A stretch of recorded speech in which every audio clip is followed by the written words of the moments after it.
Hello. अरे तुम अभी तक ऑफिस में हो? मैं कब से तुम्हारा वेट कर रही हूँ। अरे इतनी काय करतेस तू? वैसे तो तुम मुझे फोन नहीं करती, लेकिन आज बेटा आ रहा है तो 3-3 बार। बस निकल ही रहा हूँ मैं।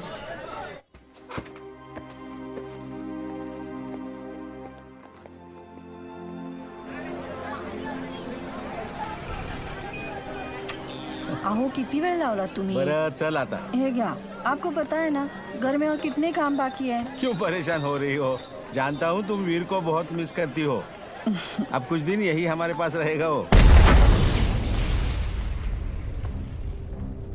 जर्नलिस्ट की ये खबर बिल्कुल सही थी। ब्लास्ट से 2 दिन पहले टाइगर और बिलाल देश छोड़कर भाग चुके थे। टाइगर ईरान चला गया और बिलाल अहमद पीओके उमर हफीज के पास।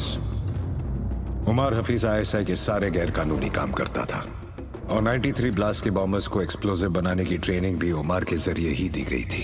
हमने ये भी सुना है कि मुंबई में 1000 किलो आरडीएक्स लाया गया था, जिसमें सीरियल ब्लास्ट में सिर्फ 400 किलो यूज हुआ है और 600 किलो अब भी मिसिंग है। क्या ये इन्फॉर्मेशन सही है? किसी को नहीं पता था कि इन्फॉर्मेशन सच थी या एक अफवाह, मगर सिर्फ कबीर श्रॉफ जानता था कि वो 600 किलो आरडीएक्स इंडिया में ही कहीं दफन है और उसे दफन करने वाला कोई और नहीं, बिलाल अहमद है।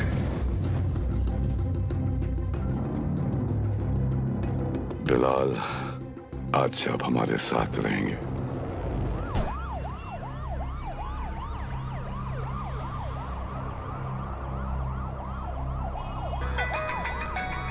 जी कबीर सर। सीएम सर तुम्हारे साथ है? हाँ सीएम सर साथ में ही है। फोन दो। Sir joint CP Kabir Shroff. हाँ कबीर।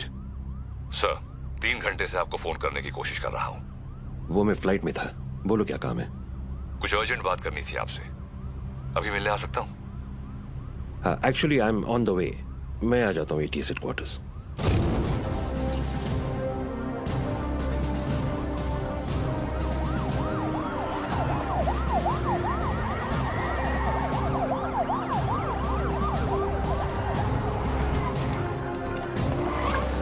कबीर, जब जब मुझे एंटी टेररिज्म स्क्वाड से आधी रात को फोन आया, अगली 4 रातें मैं ठीक से सो नहीं पाया हूं। In that case you won't be disappointed sir.